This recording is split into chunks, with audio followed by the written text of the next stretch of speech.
Here's how to get an uncommon pickaxe fast in LEGO Fortnite. Step 1. Go to your crafting bench.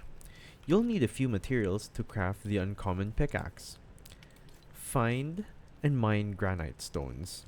You'll need 6 granite slabs. Next, collect wood and use a lumber mill to turn it into wooden rods. You'll need 2 of those too. To make rods, just place wood inside the lumber mill and start processing. That's easy. Next, you're going to need a claw. You can get these from killing wolves. Once you got your 6 slabs, 1 claw, and 2 wooden rods, go back to the bench and select the pickaxe.